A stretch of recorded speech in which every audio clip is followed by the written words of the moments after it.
স্নেহের ছাত্রছাত্রীবৃন্দ, আজকের লেসনে তোমাদের সবাইকে স্বাগত জানাই। আজকে আমাদের বিশেষ একটি টপিক, যেটা গুরুত্বপূর্ণ এই কারণে বেশিরভাগ ছাত্রছাত্রীর জারণ সংখ্যা সম্বন্ধে একটু ভীতি আছে বা জারণ সংখ্যা ক্যালকুলেশনে ভীতি আছে, তো সেটা আজকে ক্লিয়ার করব। ফসফরাসের যে অক্সাইডসগুলো হয়, সেই অক্সাইডসের রাসায়নিক ধর্ম এবং তাদের জারণ বিজারণ ধর্ম, এই যে ফসফরাসের অক্সাইডসগুলো, তাদের যে ডিফারেন্ট যে ইলেকট্রনিক তাদের যে স্ট্রাকচার, তাদের যে বিভিন্ন ধরনের গঠন হয়, সেই গঠনগুলো লুইস ডট যে গঠন, সেই গঠনগুলো জানবো এবং তার সাথে ওই প্রতিটি অক্সাইডে আসলে ফসফরাস কী ধরনের জারণ সংখ্যা ধারণ করে সেগুলো নিয়ে আলোচনা। একটু ভিডিওটা লেন্থি হবে, তো মনোযোগ সহকারে অবশ্যই তোমরা আমার সাথে যেমনটি অন্যান্য লেসনে আছো অবশ্যই খাতা পেন নিয়ে, কারণ এই স্ট্রাকচারগুলোকে না তোমরা একটু খাতায় লিখবে, তাহলে তোমাদের খুব সুন্দর প্র্যাকটিস হয়ে যাবে। তো চলো আজকের আলোচনা বেশি কথা না বাড়িয়ে শুরু করা যাক। আজকের আলোচনা ফসফরাসের অক্সাইড। প্রথম আমরা ফসফরাসের ট্রাই অক্সাইড P2O3 নিয়ে আলোচনা করব। দেখো, ফসফরাসের ট্রাই অক্সাইড কীভাবে প্রস্তুত করব। প্রথমে চলে আসি প্রিপারেশনে বলবো, দেখো, যদি কন্ট্রোলড এয়ার আর হোয়াইট ফসফরাস, সাদা ফসফরাস নাও, তার সাথে তুমি যদি অক্সিজেনের বিক্রিয়া করো, যেখানে নিয়ন্ত্রিত বায়ু প্রবাহ থাকবে, সেখানে তৈরি হবে P2O3। অ্যাকচুয়ালি P2O3 তার স্টেবিলিটি গেইন করার জন্য ডাইমার রূপে থাকে। তো P4 প্লাস আমরা এখানটায় যদি ব্যালেন্স করি 3O2, কম্পাউন্ডটা আসছে P4O6। এটা অ্যাকচুয়ালি একটা খুবই নরম একটা সলিড সাবস্ট্যান্স, এবং মনে রাখবো এটা হচ্ছে খুবই টক্সিক। গন্ধটা এর অনেকটা রসুনের মতো। আর এই P2O3কেই যদি আমরা আর্দ্র বিশ্লিষ্ট করি ইন প্রেজেন্স অফ H2O, তৈরি হবে H3PO3। আর P4O6 যদি এখানে যদি কোল্ড ওয়াটার না দিয়ে যদি একটু হট ওয়াটার দিই, তখন H3PO3 জায়গায় তৈরি হবে H3PO4 আর PH3। এই হচ্ছে এর আর্দ্র বিশ্লেষণের নেচার। তাহলে প্রিপারেশন কি করলাম না, হোয়াইট ফসফরাস নিলাম, কন্ট্রোলড এয়ারে আমরা তৈরি করে নিচ্ছি কি না, ফসফরাস ট্রাই অক্সাইডের ডাইমার P4O6। তো এখন আমরা একটু দেখে নিই এর স্ট্রাকচারটা কেমন। তো দেখো, ফসফরাস ট্রাই অক্সাইডের যে আমরা স্ট্রাকচারটা দেখছি, এটা একটা আমরা বলতে পারি যেটা একটা বলয় আকার, একটা রিং শেপড কম্পাউন্ড। এখানে পি দেখো, প্রতিটি পি কিন্তু দেখো sp3 সংকরায়নে। দেখো, এটা একটা sp3 অরবিটাল, এটা একটা, আর এই lone pair as it self এটা একটা। তো এর স্ট্রাকচারটা আমরা যদি এইভাবে করি, দেখো, তিনটি পি এর সঙ্গে, তিনটি ও এর সাথে একটি পি কিন্তু sp3 সংকরায়নে যুক্ত। আর এখানে আরেকটা জিনিস বলতে পারি যে এই চতুস্থলাকার গঠনের সঙ্গে যে প্রতিটি ও পরমাণু, এই বন্ধনগুলো কিন্তু হবে একটা, মানে সবাই সমান দূরে থাকবে। আর একটা কথা, ও পরমাণু আবার দেখো দুটো, প্রতিটি ও পরমাণু আবার দেখো দুটো পি পরমাণুর সঙ্গে যুক্ত। তার মানে এখানে ও এর সমযোজ্যতা 2 আর পি এর সমযোজ্যতা 3। ওকে, কিন্তু P4O18 তার মানে দেখো P2O5 যে ডাইমার, সেই যৌগে আমরা লক্ষ্য করছি, দেখো এটা একটা চতুস্থলক, যার চারটে জায়গাতেই, চারটে কর্নারেই কিন্তু ও অ্যাটমস থাকছে, অর্থাৎ পি এর এখানে সমযোজ্যতা কিন্তু 4। ঠিক আছে, আর অবভিয়াসলি এই স্ট্রাকচারটা অনেক বেশি স্টেবল কম্পেয়ার টু এইটা, স্টেবিলিটির দিক থেকে। আর এখানে একটা পিপাই ব্যাক বন্ডিং তৈরি হচ্ছে পি এর সাথে ও এর, যেটা এখানে নেই। এবার আমাদের প্রসঙ্গ ফসফরাস পেন্টক্সাইড। এটা কিন্তু আর কন্ট্রোলড এয়ারে নয়, আমরা এটা কি করি, সাদা ফসফরাস নেব এবং এক্সেস অ্যামাউন্টের আমরা অক্সিজেনের উপস্থিতিতে যদি হিট করি, তাহলে সঙ্গে সঙ্গে তৈরি হচ্ছে P2O5 এর ডাইমার। তার মানে এটা হচ্ছে P4O10, একটা কেলাসাকার যৌগ। গন্ধহীন, কিন্তু এটা একটা সাদা কঠিন পদার্থ, হোয়াইট কালারের, এটা একটা হোয়াইট সলিড ক্রিস্টাল। এইটা আমরা যখনই জলে দেব H2O in presence of H2O তৈরি হবে কি দেখো HPO3। এটা একটা দুস্থিত যৌগ যা দ্রুত ভেঙে কি দেয় না H3PO4 কম্পাউন্ডে রূপান্তরিত হয়, H3PO4।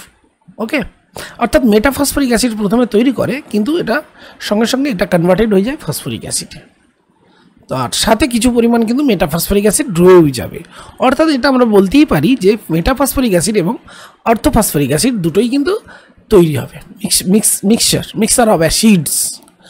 তাহলে আমরা এটাকে বলতেই পারি যে এটা একটা অ্যাকচুয়ালি অ্যানাইড্রাইড, ফসফরিক অ্যাসিডের অ্যানাইড্রাইড হচ্ছে P2 5। এখন আমরা ফসফরাসের কিছু অক্সো অ্যাসিড তাদের আসলে ক্ষারকীয়তা বা তাদের জারণ অবস্থা এবং তাদের গঠন সংকেত দেখে নেব। দেখো প্রথমেই বলবো +1 যে জারণ অবস্থার ফসফরাসের যে অ্যাসিড, প্রথমটা হচ্ছে হাইপোফসফরাস অ্যাসিড। আমরা এখানে যে স্ট্রাকচারটা দেখাচ্ছি তোমাদের দেখো, এটার নাম হচ্ছে হাইপোফসফরাস অ্যাসিড। এর সংকেত কি দেখো, সংকেত তোমরা দেখেই বুঝতে পারছো, এটা হবে H3PO2। এখন প্রশ্ন হলো এ নিজে জারিত হতে পারে কেন না, দেখো এ +1 স্টেজ থেকে +3 স্টেজ যেতে পারে, +5 স্টেজে যেতে পারে। কাজেই এ অন্যের থেকে ইলেকট্রন নিয়ে নেয়, অর্থাৎ এ অন্যকে বিজারিত করে, অর্থাৎ এ বিজারণ ধর্মী একটা পদার্থ। তো আমরা স্ট্রাকচারটা একটু যদি ভালো করে লক্ষ্য করি তাহলে দেখো পরিষ্কার বুঝতে পারছি কি না, এই স্ট্রাকচারে আসলে OH বন্ডটা আছে একটি, তার মানে এই বন্ডটা একমাত্র ভাঙতে পারে, তার মানে এটা এক ক্ষারীয় অ্যাসিড, এটা হলো এক ক্ষারীয় অ্যাসিড, মোনো বেসিক অ্যাসিড। অর্থাৎ H3PO2 এটা কিন্তু 3টি হাইড্রোজেন থাকলেও এটা অ্যাকচুয়ালি মোনোবেসিক অ্যাসিড, যেহেতু এই বন্ডগুলো সহজে ভাঙে না, এই বন্ড ভাঙে না। অর্থাৎ কি দাঁড়ালো, OH বন্ড যেটা ডিরেক্টলি O এর সঙ্গে যুক্ত সেই বন্ডটাই একমাত্র ভাঙে, তার মানে এই বন্ডটা সহজে ভাঙতে পারে। অবভিয়াসলি এটা তাহলে এক ক্ষারীয় অ্যাসিড। নেক্সট চলে আসছি আমরা H3PO3 অর্থাৎ অর্থোফসফরাস অ্যাসিডে। এটার নাম কি অর্থোফসফরাস, এটাও কিন্তু ফসফরাস অ্যাসিড, অর্থাৎ এটা আস অ্যাসিড। এখানে দেখো OH বন্ডটা আমার কিন্তু দুটো জায়গায় আছে, তাহলে সহজেই আমরা বলতে পারি এই জায়গাটা একটা ব্রেক হবে, এই জায়গাটা ব্রেক হবে, তার মানে ডাইবেসিক অ্যাসিড। আর তোমরা যদি বলো জারণ অবস্থাটা কী করে হলো স্যার, দেখো প্রত্যেকটা হাইড্রোজেনের আমরা জানি জারণ সংখ্যা +1 হয়, তাহলে 3টের জন্য টোটালে আমার হিসাব হবে কি দেখো H3PO2, তো তাহলে 3টের জন্য হিসাবে আমার কি হবে +3। অক্সিজেনে দেখো -2 জারণ অবস্থা, অবভিয়াসলি দুটোর জন্য -4, তাহলে এটা কত দিলে 0 হবে, 2 × 4 আর এটা 3। তাহলে এখানে প্রশ্ন হলো যে H3PO3 আছে না, সরি এটা 3 আছে, তাহলে 3, এটা 3 × 6, তাহলে কত দিলে 0 হবে না দেখো +3। তাহলে এই একটা পি এর জন্য কত হিসাব হলো +3, তার মানে পি এর জন্য জারণ অবস্থা হচ্ছে +3। ক্লিয়ার? এরপর দেখো যদি দুটো H3PO3 অ্যাসিড এরা যদি এক অণু জল রিলিজ করে এবং এই জায়গায় যদি এরা বন্ডেড হয় তাহলে কি তৈরি হচ্ছে দেখো এখান থেকে একটা -H2 যদি আমরা রিলিজ করি তাহলে তৈরি হচ্ছে দেখো এরকম একটা কম্পাউন্ড POP। ওকে, কম্পাউন্ডটা তৈরি হচ্ছে দেখো POP, তারপরে দেখো দুটো ডবল বন্ড O আছে উপর দিকে, তাই না, একদম। তারপরে দেখো এদিকে আছে H, এরও একইভাবে H, এখানে OH, এখানেও OH। তো এই যে যৌগটা তৈরি হলো এটা কি হলো দেখো ভালো করে, হাইড্রোজেনের কটা আছে না স্যার 4টে, হাইড্রোজেন এখানে 4টে আছে, তাহলে H4। তারপরে দেখো P2O কিন্তু 5, তো এইটার নাম হচ্ছে পাইরোফসফরাস অ্যাসিড। কি বলবো? পাইরোফসফরাস অ্যাসিড। এখন এখানে আমরা যদি OH বন্ড লক্ষ্য করি কটা আছে, দুটো, তার মানে এটাও কিন্তু অ্যাকচুয়ালি এটা দ্বিক্ষারকীয় বা ডাইবেসিক অ্যাসিড।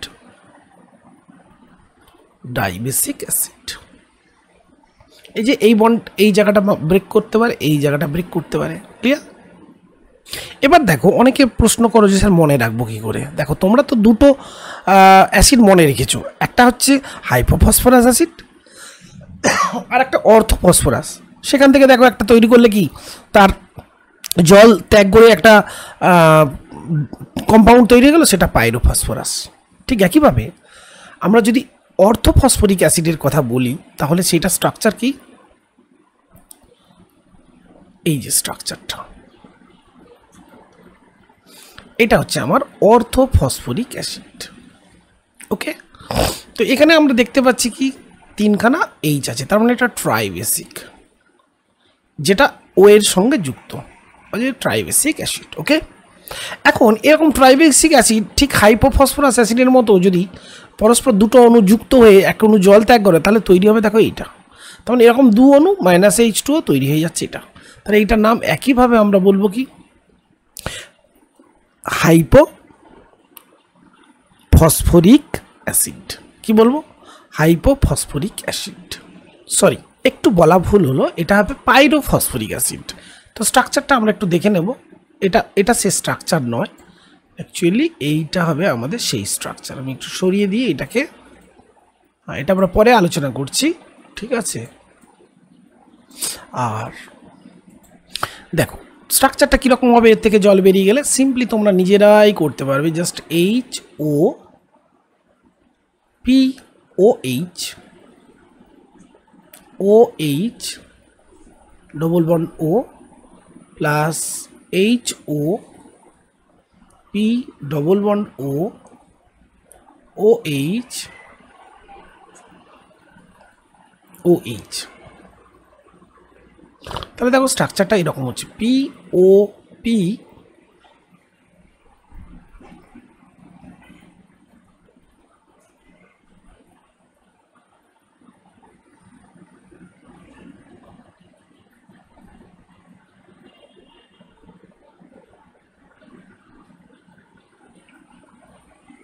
এই হচ্ছে স্ট্রাকচার।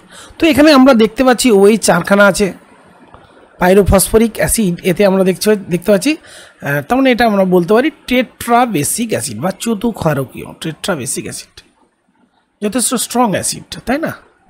তো এটা হলো একইভাবে আমরা যেটা আগে পড়েছিলাম কি পাইরোফসফরাস অ্যাসিড, ঠিক একইভাবে সেটা পাইরোফসফরাস অ্যাসিডটা অর্থোফসফরাস অ্যাসিড থেকে তৈরি হয়েছিল, ঠিক একইভাবে অর্থোফসফরিক অ্যাসিড থেকে তৈরি হলো পাইরোফসফরিক অ্যাসিড বা H4P2O7।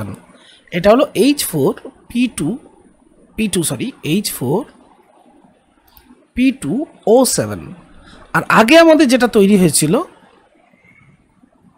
সেটা আমি দেখিয়ে দিচ্ছি তোমাদের, এই যে সেটা ছিল H4P2O5, মনে রাখার জন্য H4P2O5। ওকে, এই যে দেখো H4P2O5, এটা আমার পাইরোফসফরাস, আর এইটা হয়ে গেল আমার পাইরোফসফরিক, এই যৌগটা পাইরোফসফরিক H4P2O7। এরপর আমরা একটি বিশেষ ধরনের অ্যাসিডের কথা বলছি যেটার নাম হাইপোফসফরিক অ্যাসিড।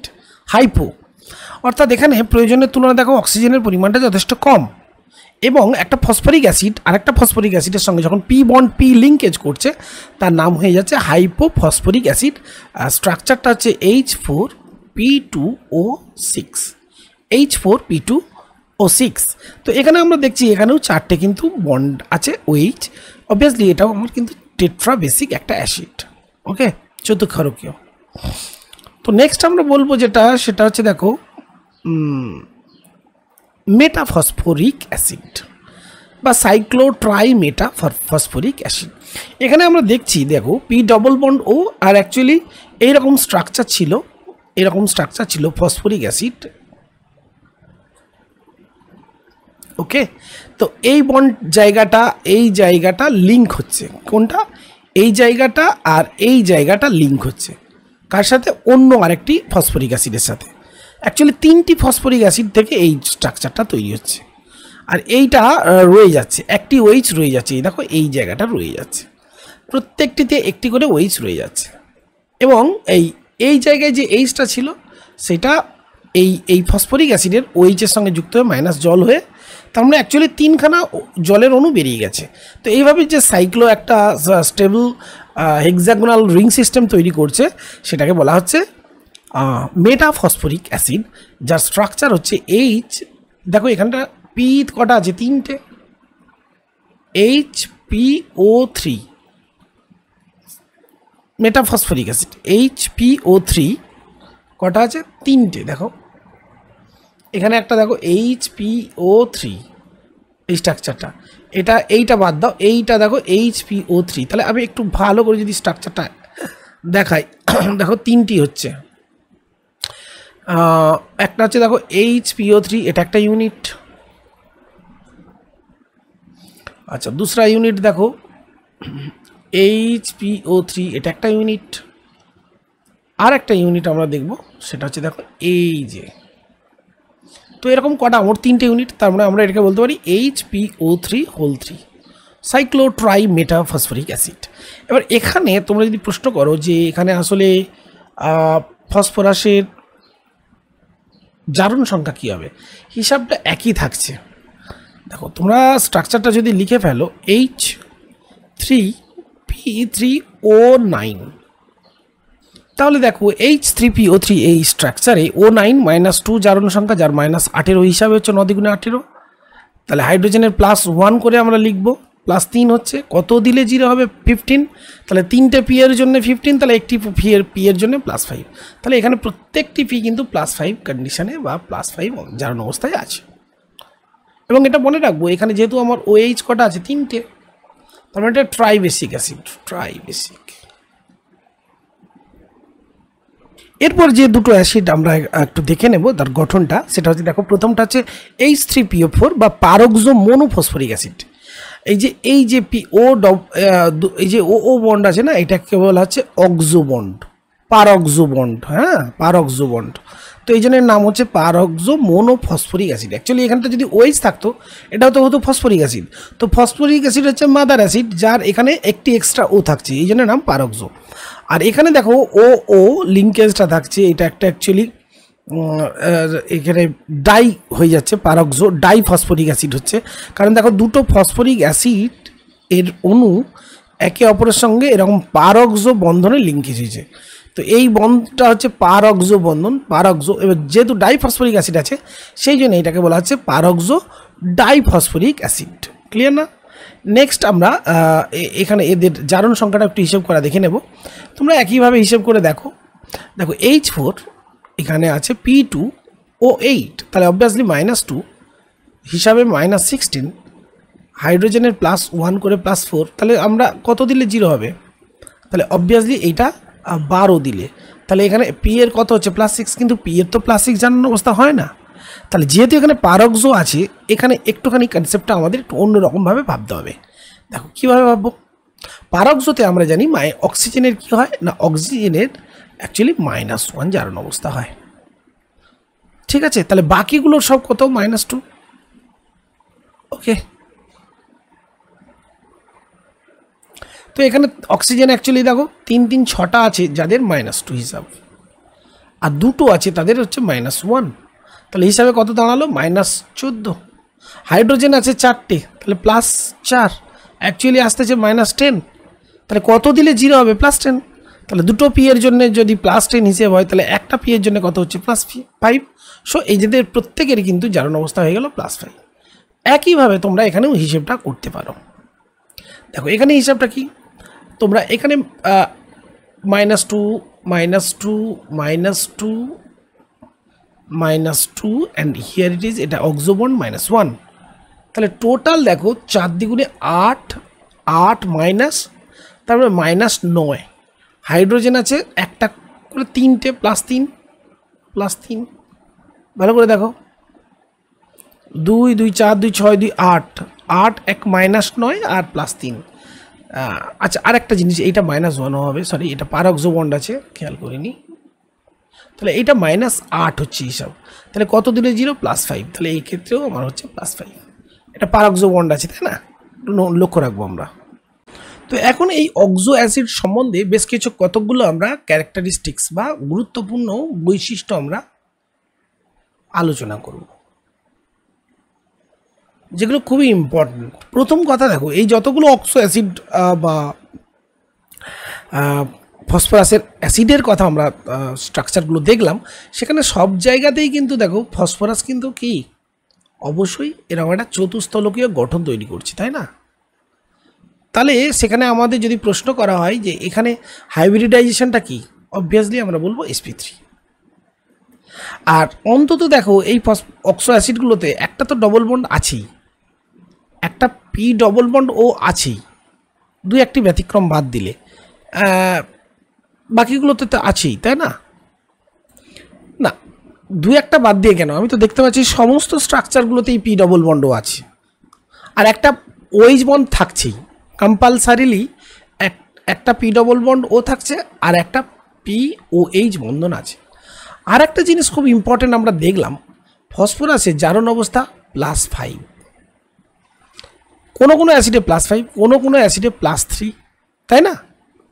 আর একটা জিনিস দেখলাম যে এই যে পি ডবল বন্ড ও বন্ধন, তার সাথে কিন্তু একটা কিন্তু দেখো পি ও এইচ বন্ধন তো আছে, কোথাও কোথাও পিওএইচ বন্ধন নেই, সেখানে কিন্তু আমরা দেখছি পিএইচ বন্ধন আছে। তবে এরকম কোথাও আমরা দেখলাম না যে যেখানে পিপি বন্ধন আছে সেখানে আসলে পিএইচ বন্ধনও আছে, হয় এইটা থাকবে নয় এইটা থাকবে। তো এখান থেকে আমরা একটা ক্যারেক্টারিস্টিক্স বলতে পারি, যেসব অক্সো অ্যাসিডে পিএইচ বন্ধন আছে তারা বিজারণ ধর্ম প্রদর্শন করে এবং এর সংখ্যা বৃদ্ধির সঙ্গে বিজারণ ক্ষমতা বৃদ্ধি পায়। তাহলে একটা উদাহরণ নিয়ে বলা যাক, ধরে নাও H3PO2,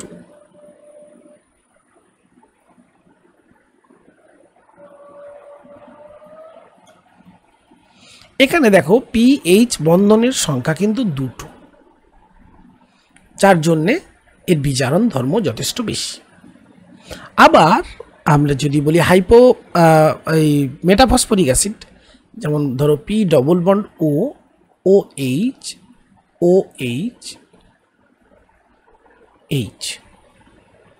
H3PO3, মেটা বলবো না, এটাকে আমরা বলবো orthophosphoric acid, meta phosphorus acid. তাহলে আমরা এখানে দেখলাম যে হাইপোফসফরাস অ্যাসিডে দুটি এইচ, এই জন্য এর যথেষ্ট স্ট্রং একটা রিডিউসিং এজেন্ট। তুমি যদি এর দ্রবণে সিলভার নাইট্রেট দ্রবণ যোগ করো, হ্যাঁ, হাইপোফসফরাস অ্যাসিডের সঙ্গে যদি সিলভার নাইট্রেট যোগ করো, তাহলে কী হবে, ধাতব সিলভার অধক্ষিপ্ত করবে, তার মানে সিলভার নাইট্রেটকে বিজারিত করেছে। কিন্তু H3PO3 দ্রবণ যথেষ্ট এর তুলনায় দুর্বল বিজারক, যেহেতু এখানে দেখো পিএইচ বন্ডটা একটা আছে, এর নাম হচ্ছে অর্থোফসফরাস অ্যাসিড, অর্থোফসফরাস অ্যাসিড। তাহলে আমরা এর থেকে বুঝলাম কি, যে অর্থোফসফরাস অ্যাসিড আসলে এই হাইপোফসফরাস অ্যাসিড অপেক্ষা দুর্বল বিজারক, কারণ এতে এই যে পিএইচ বন্ধন এনথালপি এটা যথেষ্ট কম হয়, কাজে যত বন্ধন এনথালপি কম হবে সহজেই এইচটা কী করবে, অন্যকে গিয়ে রিডিউস করবে, আর সেই কারণেই এটা স্ট্রঙ্গার, এই H3PO2 এটা হচ্ছে স্ট্রঙ্গার রিডিউসিং এজেন্ট। তো এখন আমরা একটি উদাহরণ দিয়ে বিষয়টা বুঝে নিই, যে ধরো সিলভার নাইট্রেট দ্রবণই যদি বলি, সিলভার নাইট্রেট দ্রবণ, ওকে,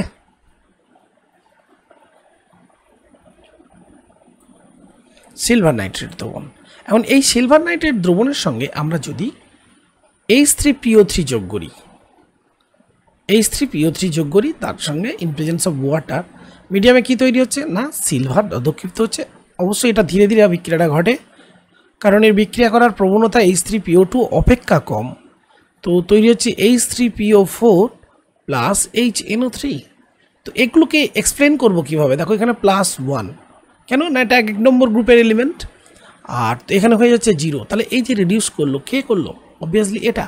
তো কী করে বুঝবো, দেখো নিজে কিন্তু সে জারিত হবে, যে নিজে বিজারিত হচ্ছে, যে অন্যকে বিজারিত করছে।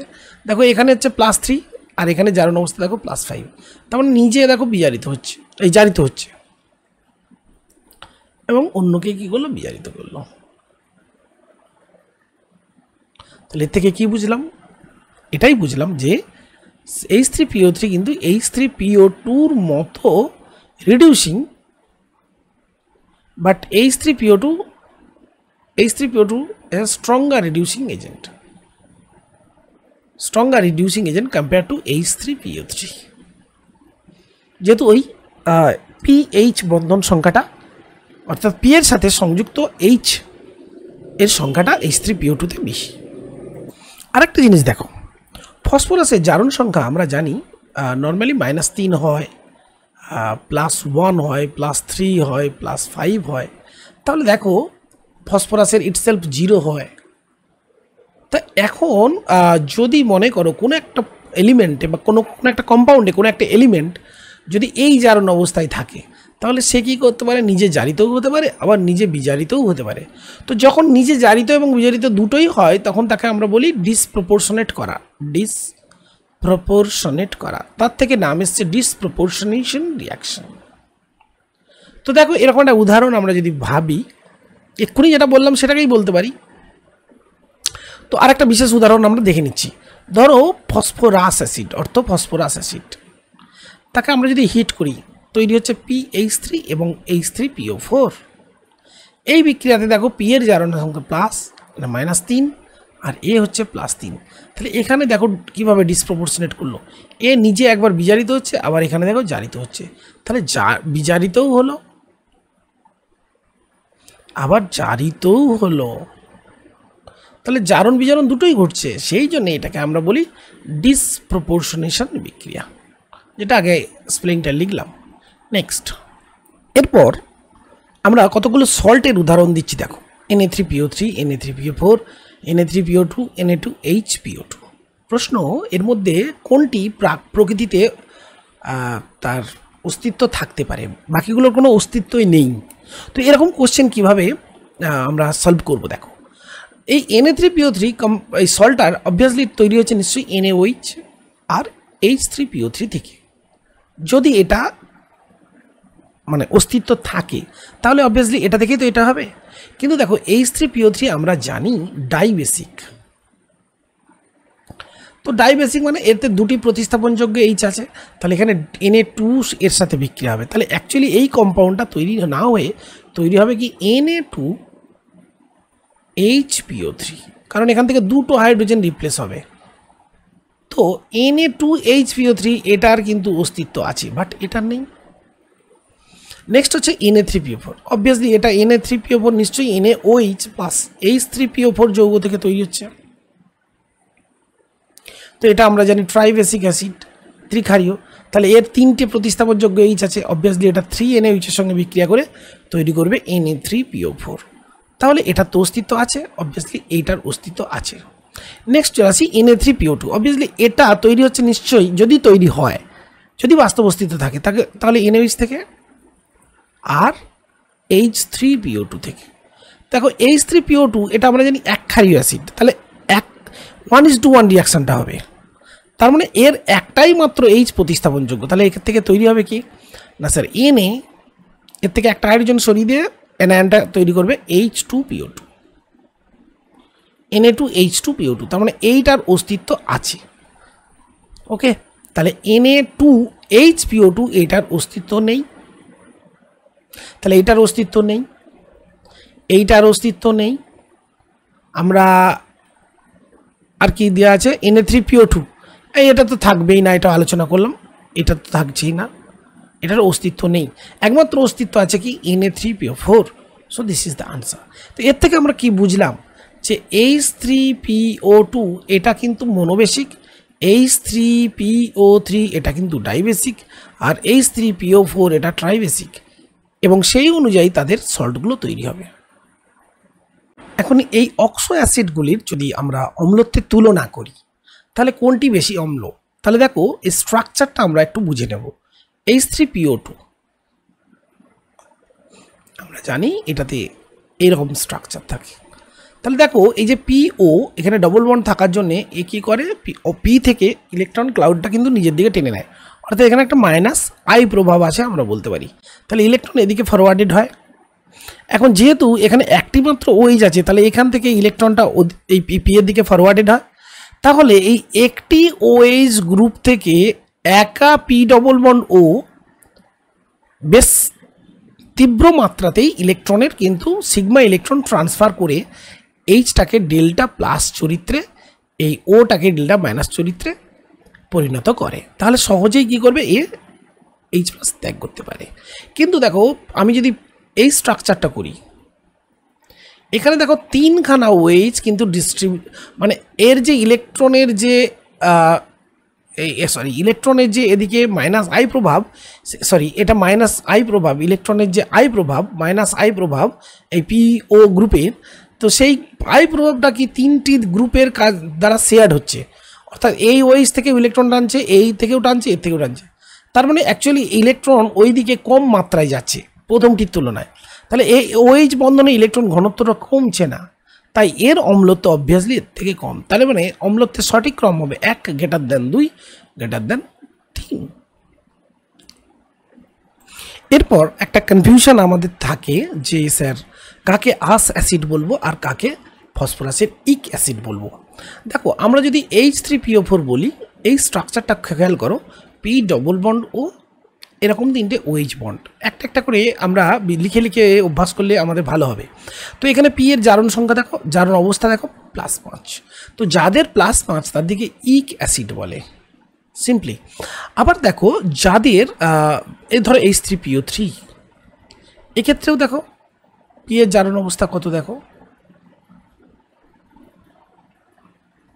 আমরা জানি এতে কি হবে +5,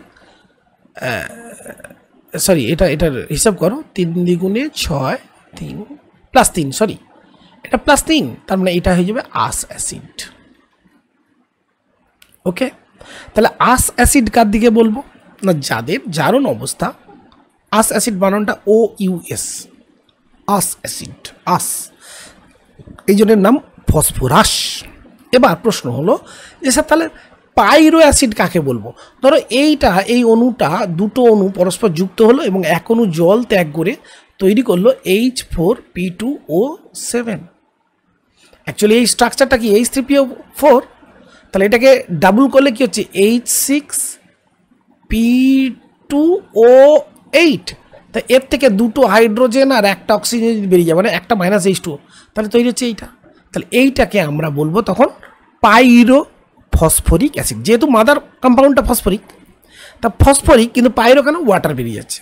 ঠিক একইভাবে এই ফসফরাস অ্যাসিড থেকে যদি 1-2 অণু জল বেরিয়ে যায় তাহলে আমাদের কি তৈরি হবে, দেখো H3PO3, এর থেকে যদি 1 অণু জল বেরিয়ে যায় তাহলে কি তৈরি হচ্ছে না স্যার H4P2O5, তাই না? 3 × 6, 6 থেকে 2 আর একটা অক্সিজেন, তাহলে এইটাকে আমরা বলবো কি পাইরো ফসফরাস অ্যাসিড। এবার তোমাদের মনে প্রশ্ন হতে পারে যে স্যার তাহলে আমরা এই যে হাইপো উপসর্গটা কখন দেব? দেখো যেসব অক্সো অ্যাসিডে +3 গল্প গেল +5 গল্প গেল সেগুলোকে তো আমরা আসিক বললাম, কিন্তু তার চেয়েও যদি জারণ অবস্থা কম থাকে তখন সেগুলোকে আমরা কি বলবো, হাইপো। সেই কম্পাউন্ডগুলোকে আমরা নাম দিয়ে দেবো হাইপো অক্সো অ্যাসিড। যেমন একটা উদাহরণ নিয়ে বলা যাক, যেমন দেখো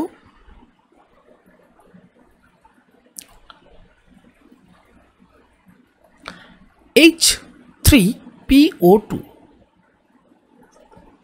-2 -4 +3 +1, তাহলে কত দিলে 0 +1, তাহলে এখানে দেখো +1 জারণ অবস্থা, তার মানে এইটার নাম হয়ে যাবে হাইপো। আশা করি কিছুটা হলেও তোমাদের বিষয়টা ক্লিয়ার হয়েছে।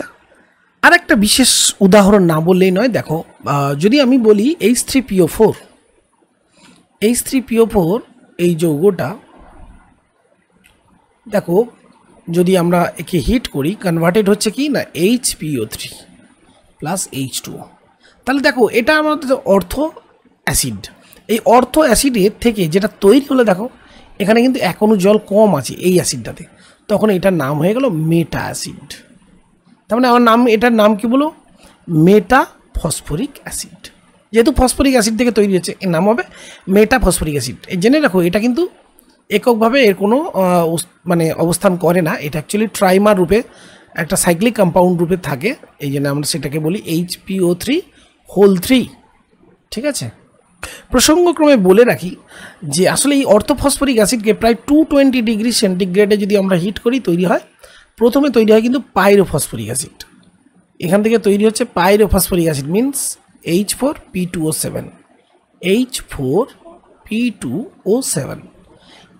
আবার যদি হিট করি প্রায় 320°C, সেটা তৈরি করছে মেটাফসফরিক অ্যাসিড। তো এইভাবে কনসেপ্টটা আসলে পাইরো কেন বা মেটা এদের নামকরণ কেন এইভাবে হয়েছে। তো সমস্ত ছাত্রছাত্রীদের অসংখ্য ধন্যবাদ জানাই। এই ক্লাসটা তোমরা মন দিয়ে করছো, প্লিজ বন্ধুদের শেয়ার করবে।